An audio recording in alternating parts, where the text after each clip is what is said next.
તો આ તરફ ગુજરાત એટીએસે અલકાયદા સાથે જોડાયેલી 4 વ્યક્તિઓની ધરપકડ કરી છે। આ 4માં 3 વ્યક્તિ ગુજરાતની અને 1 વ્યક્તિ ગુજરાત બહારની હોવાનું સામે આવ્યું છે।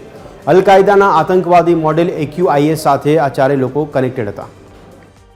फरदीन शेख नोएडा में रहता जिशान अली અને નોएडा अपना मोडासा में रहता सैफुल्ला कुरैसी। ये जे 4 आरोपीओ है ये 4 ज आरोपीओनी आइडेंटिफाई करवामां आवेलो। टेक्निकल आधारे जे छे एने थोड़ो वधारे चेक करवामां आवेल અને આ જે ઇનપુટ મળ્યો હતો એની થોડી ફિઝિકલ પણ ચકાસણી કરવામાં આવેલ અને જાણવા મળે કે આ લોકો રેડિકલ એક્ટિવિટીઝમાં ઇન્વોલ્વ છે। આના પછી એક બહુ મોટી ટીમ બનાવવામાં આવેલ જેમાં DYSP Harsh Upadhyay, DYSP SL Chaudhari, Nikhil Brahmbhatt, JN Chavda, PB Desai, BH Korat, AS Chavda, YS Gujar, sub inspector MN Patel, BD Vaghela, SR Chavda, RR Rathod, BJ Patel, AR Chaudhary, AP Parmar એટલા અધિકારીઓ અને બીજા લગભગ 25 કોન્સ્ટેબલના મળીને એક ટીમ બનાવવામાં આવેલ। ટોટલ 4 ટીમ બનાવી। ચારેય ટીમ અહેમદાબાદ, મોડાસા, દિલ્હી અને નોઈડા ખાતે મોકલવામાં આવેલી। સૌથી પહેલા જે અહેમદાબાદ ફતેવાડીમાં રહેતા ફરદીનને ડિટેન કરવામાં આવેલ। આને પાસેથી અલકાયદાથી રિલેટેડ ઘણો બધો લિટરેચર પણ મળી આવેલ। સાથે સાથે હાલમાં જ એના દ્વારા એક તલવાર પણ પ્રોક્યોર કરવામાં આવેલી હતી, એ પણ એનાથી સીઝ કરવામાં આવેલી। એના સ્ટેટમેન્ટ આધારે જાણવા મળેલ કે એના જે સાથી જે છે જે ઇન્ફોર્મેશન મુજબના 3 માણસો છે એ પણ આના જોડે સંકળાયેલા છે। આના ATS ખાતે લઈને FIR દાખલ કરીને એ બીજા 3 લોકોનો પણ આમનો નામ ખોલવામાં આવેલો। ત્રણેય જે ટીમો હતી એના દ્વારા બીજા 3 આરોપીઓને પણ પકડવામાં આવેલ। આ લોકોનો જે ઇન્સ્ટા પ્રોફાઇલ છે એને જોતા એ લોકોએ ઘણા મોટા પ્રમાણમાં રેડિકલ કન્ટેન્ટ ક્રિએટ કરતા હતા, ફોરવર્ડ કરતા હતા, શેર કરતા હતા, કોલેબ કરતા હતા અને લોકોને આ રીતની સ્કેરની કરતા હતા। ઇન્સ્ટાગ્રામ ઉપર વિવિધ અકાઉન્ટ્સ પણ અને ગ્રુપ્સ પણ બનાવેલા છે જેમાં એ બીજા લોકોને આ રીતે તૈયાર કરતા હતા। આમાં જે મુખ્ય માણસ મોહમ્મદ ફેક છે જે દિલ્હીનો નિવાસી છે એ પાકિસ્તાનના જે ઇન્સ્ટા અકાઉન્ટ છે જે કે આ જ ઓર્ગેનાઇઝેશન સાથે જોડાયેલા છે, આ લોકો જોડે લાઈવ કોન્ટેક્ટમાં હતો અને આ લોકોથી વિભિન્ન જે જિહાદી એક્ટિવિટીઝ માટે એ સાથે મળીને લોકો કામ કરતા હતા। આ ચારેજને અહીંયા લઈને આપણે જે FIR કરવામાં આવેલી છે એમાં UAPના સેક્શન 13, 18, 38, 39 અને BNSની કલમ 113, 152, 196 અને 61 મુજબનો ગુના દાખલ કરવામાં આવેલ છે। એમાંથી જે અમદાવાદ અને મોડાસાના જે બંને આરોપીઓ છે આને કોર્ટમાં પ્રોડ્યુસ હાલમાં જ કરવામાં આવેલ અને આના 14 દિવસના રિમાન્ડ પણ મળ્યા છે। આ જે રીતે હું કીધા કે ભાઈ એ ઇન્સ્ટા અકાઉન્ટથી પ્રાઇમા ફેસી અમને જાણવા મળેલ છે કે ભાઈ ઇન્સ્ટા અકાઉન્ટથી એ લોકોએ સંપર્ક કરતા હતા એકબીજાને।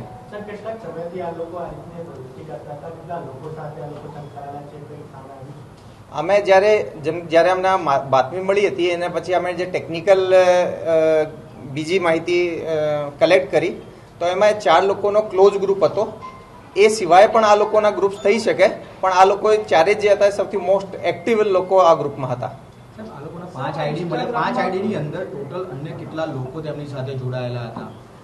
નહીં, એ જે છે એ બહુ ડિટેલ્ડ આનો ટેકનિકલ તપાસ કરવામાં આવશે। આપને બધાને ખબર છે કે ભાઈ પુરાવાના ભાગરૂપે આપણા આ બધા જે આના ડિવાઇસીસ છે એ સીઝ કરતા સાથે FSLમાં મોકલીએ છીએ, પરંતુ જે ઓપન સોર્સમાં જે કારણ કે ચારે જે માણસો હતા એ આપણે જોશો કે ભાઈ જે એની ઓરિજિનલ આઈડીઝ ના હતી, એ ડમી નામથી બીજી આઈડીઝ બનાવેલી હતી। તો આ ડમી આઈડીઝ જે બનાવવામાં આવેલી હતી આની અંદર જે આના ફોલોવર્સ વગેરે હોય એ પણ આની સાથે સંકળાયેલા લોકો જ હોય। એક્ઝિટ પોસ્ટમાં શું ભડકાવ હતું? કોઈ નેતાના વિશે લખ્યું હોય, ભારતીય કોઈ નેતાની અંદર ટિપ્પણી કરી હોય? એમાં હું આપને એક્ઝેક્ટ કહું કે ભાઈ અલકાયદામાં જે જોડાયેલો આસિફ ઉમર જે કે એક મૂળ ભારતીય નાગરિક હતો, એ અફઘાનિસ્તાનમાં મરણ પામેલ હતો, એના બયાન આ લોકોએ શેર કર્યા હતા। આ સાથે સાથે અલકાયદાના જે વિભિન્ન લિટરેચર છે એ લોકો શેર કર્યા હતા। એ સાથે સાથે જે જમહુરિયત જેને કહીએ ડેમોક્રેસીને આને ધ્વસ્ત કરીને અને શરિયત લાગુ કરવા માટે બહુ મોટા મોટા બયાનો કરતા હતા। દેશમાં ધાર્મિક સહિષ્ણુતા ન રહે, હિંસા થાય એ રીતના આ લોકોએ પોસ્ટ કરતા હતા।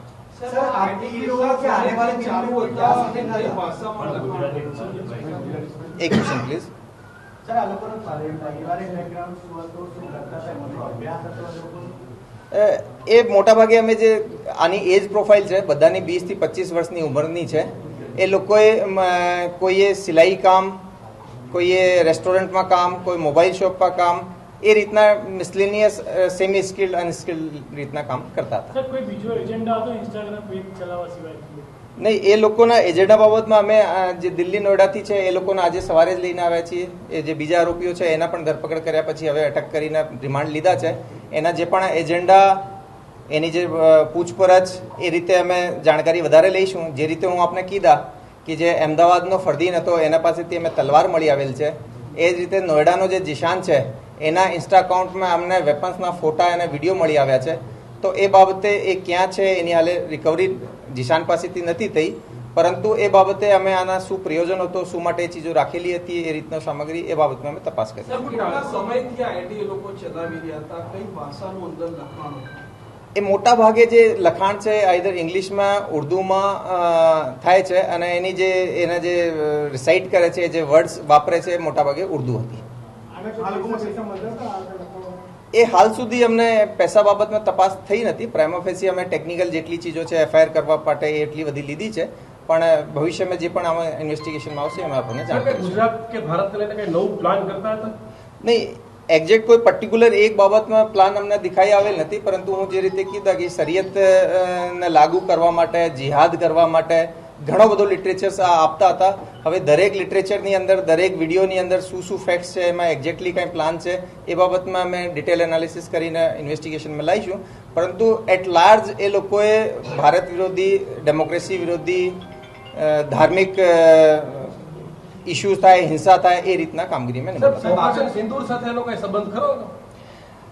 ઓપરેશન સિંદૂરના સમયના એકાદ લિટરેચર અમને એવા મળ્યા છે અને એકાદ એવી પોસ્ટ મળી છે કે એ ટાઈમિંગ સાથે મેચ થાય છે, જેમાં કે એ ભારત વિરોધી એ ટાઈમ ઉપર પણ એક્ટિવિટીઝમાં હોય, એવો મારો પ્રાથમિક રીતે માનવું છે. સાહેબ, આના પેજ ઉપર કે આના જેટલા ઇન્ડિવિજ્યુઅલ આઈડી છે એમાં કેટલા મેમ્બરો જોડાયેલા હતા, કેટલા લાઇક્સ હતા, શું હતું? નહીં, એ અમને કીધા કે જો મેમ્બર્સ થવાનું અને અમને કાનૂની રીતે જ્યાં સુધી એ લોકો શેર કરે કોઈ ચીજને વિલિંગફુલી, તો એને અમે આરોપી તરીકે ગણીએ છીએ. એ સિવાયના જે મેમ્બર્સ છે એમાં ઘણી વખતે આપ જાણો છો કે એક 1-to-1 ચેટ્સ થાય છે, તો એવા બધા ગ્રુપ્સ અમે આઈડેન્ટિફાઈ કરીશું. આ લોકો લેકિન ચારે જે હતા એ એકબીજાને જાણકારીમાં હતા, જાણી જોઈને વિલિંગફુલી પ્રચાર પ્રસાર કરતા હતા અને રેડિકલ એક્ટિવિટીને એક્ઝિક્યુટ કરવા માટે પણ તૈયારી બતાવતા હતા. આમાં બે વખત કહ્યું કે એમની પાસેથી તલવાર કબજે કરવામાં આવી. કોઈ હુમલાનું ષડયંત્ર, કોઈને ટાર્ગેટ કરવામાં આવ્યો હોય તેવું કંઈ ખરું? હાલ અમારી પાસે એવી કંઈ માહિતી નથી, પરંતુ અગર ડ્યુરિંગ ઇન્વેસ્ટિગેશન કંઈ આવશે તો અમે આપને કહીશું. આમાં સર મુખ્ય આરોપી કોણ છે અને આ લોકોને આ કરવાની પ્રેરણા ક્યાંથી મળી, કઈ રીતે મળી આમાં મેન આરોપી? જો આમ એક ઓર્ગેનાઇઝેશનની અંદર દરેક માણસ એક પર્ટિક્યુલર આઈડિયોલોજી સાથે લડીને, મતલબ એના સાથે જોડાઈને એક કોમન ઇન્ટેન્શન્સ અને કોમન જે ઉદ્દેશ્યો આને પાર પાડવા માટે કામગીરી કરતા હોય છે. પ્રાથમિક રીતે જે મોહમ્મદ ફૈક છે જે દિલ્હીનો, એ અમને આમાંથી સૌથી વધારે ઇન્વોલ્વ લાગે છે, કારણ કે એ ડાયરેક્ટલી હાલ સુધીની તપાસમાં ડાયરેક્ટ જે પાકિસ્તાની ઇન્સ્ટા અકાઉન્ટ છે એની જોડે કોન્ટેક્ટમાં છે. એ લોકોથી એ પર્ટિક્યુલર ટેરર એક્ટિવિટી માટે વાતો પણ કરે છે અને એ અમને હાલ સુધીમાં આ ગ્રુપનો મુખ્ય માણસ લાગી રહ્યો છે. ચારે લોકો ભેગા થયા કોઈ જગ્યાએ કોઈ દિવસ? હાલ સુધીની તપાસમાં અમારો એવું કાંઈ આવ્યું નથી. મોટા ભાગે આ લોકો ઇન્સ્ટાગ્રામ ગ્રુપ્સ ઉપર એકબીજાના કોન્ટેક્ટમાં હતા. નહીં, હાલ સુધીમાં અમારી પાસે એવી કંઈ માહિતી આવી નથી. એ ઓલરેડી આપને કીધું કે આ એક આંતરરાજ્ય ઓપરેશન હતો. આ તબક્કે હું સ્પેસિફિકલી આપને જણાવવા માંગુ છું કે આમાં એવા ઓપરેશન્સને એક્ઝિક્યુટ કરવા માટે ગુજરાત એટીએસ સાથે સાથે સેન્ટ્રલ એજન્સીઓનો ઘણો યોગદાન રહ્યો કોર્ડિનેશન માટે. યુપીમાં યુપી એટીએસ અને નોઈડા જે પોલીસ છે, સાથે સાથે દિલ્હીમાં દિલ્હી સ્પેશિયલ સેલ અને દિલ્હી પોલીસની જે બીજી બ્રાન્ચીસ છે એનો ઘણો બધો સહયોગ રહ્યો. એ લોકોનો જે રહેવાસ છે એ બધા એવા સેન્સિટિવ વિસ્તારોમાં હોય કે જ્યાંથી આને ક્લીન લેવાનો આ બહુ અઘરો કામ હોય છે, પરંતુ આ એક બહુ સારો ઉદાહરણ છે કે કેન્દ્રીય અને વિભિન્ન રાજ્યોની એજન્સીઓ મળીને એક કોમન ઇન્ટેન્શન સાથે આપણે એક ટેરર મોડ્યુલને આપણે ઝડપી પાડ્યા છીએ.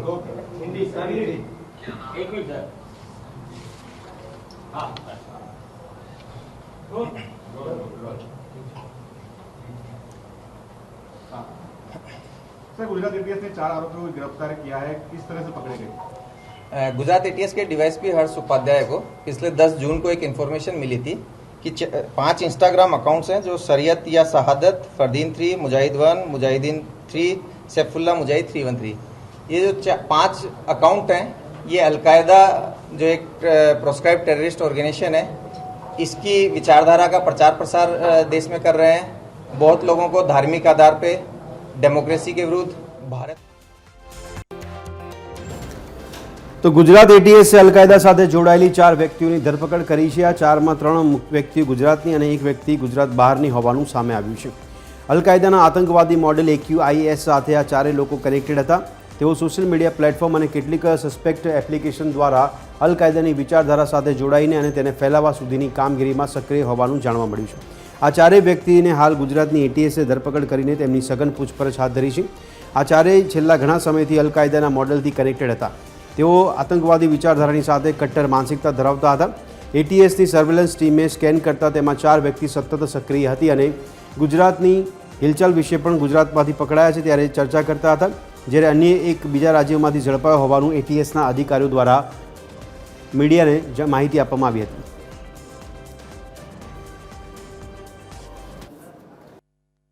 ગુજરાત એટીએસને એક મોટી સફળતા મળી છે। અલકાયદા આતંકવાદીનું જે મોડ્યુલ છે તેના પર કામ કરતા 4 જેટલા આતંકવાદીઓની ગુજરાત એટીએસે ધરપકડ કરી છે, જેમાં એક જે આતંકવાદી છે તે મોડાસાના ખાટકીવાડા વિસ્તારમાં રહેતો સૈફુલ્લા કુરેશી નામનો વ્યક્તિ છે। જી TV13 ની ટીમ પહોંચી છે હાલ સૈફુલ્લા કુરેશીના ઘરે। દ્રશ્યોમાં જોઈ શકો છો કે આ સૈફુલ્લા કુરેશી નામના યુવકનું ઘર છે તે મોડાસામાં એક ફર્નિચરની દુકાનમાં રહી નોકરી કરતો હતો અને એટીએસને બાતમી મળી હતી કે આ યુવાન સોશિયલ મીડિયાના ગ્રુપમાં કેટલાક કટ્ટરપંથી લોકોને જોડવાનું કામ કરી રહ્યો છે અને જે અલકાયદાનું આતંકવાદી મોડેલ છે તેના પર કામ કરી રહ્યો છે। તેના આધારે ગુજરાત એટીએસે આજે આ જે સૈફુલ્લા કુરેશી નામનો વ્યક્તિ છે તેની ધરપકડ કરી તેની હાલ જેલના સળિયા પાછળ ધકેલી દીધો છે। સમીર બલો, TV13 ગુજરાતી, હકથી ગુજરાતી, અરવલ્લી।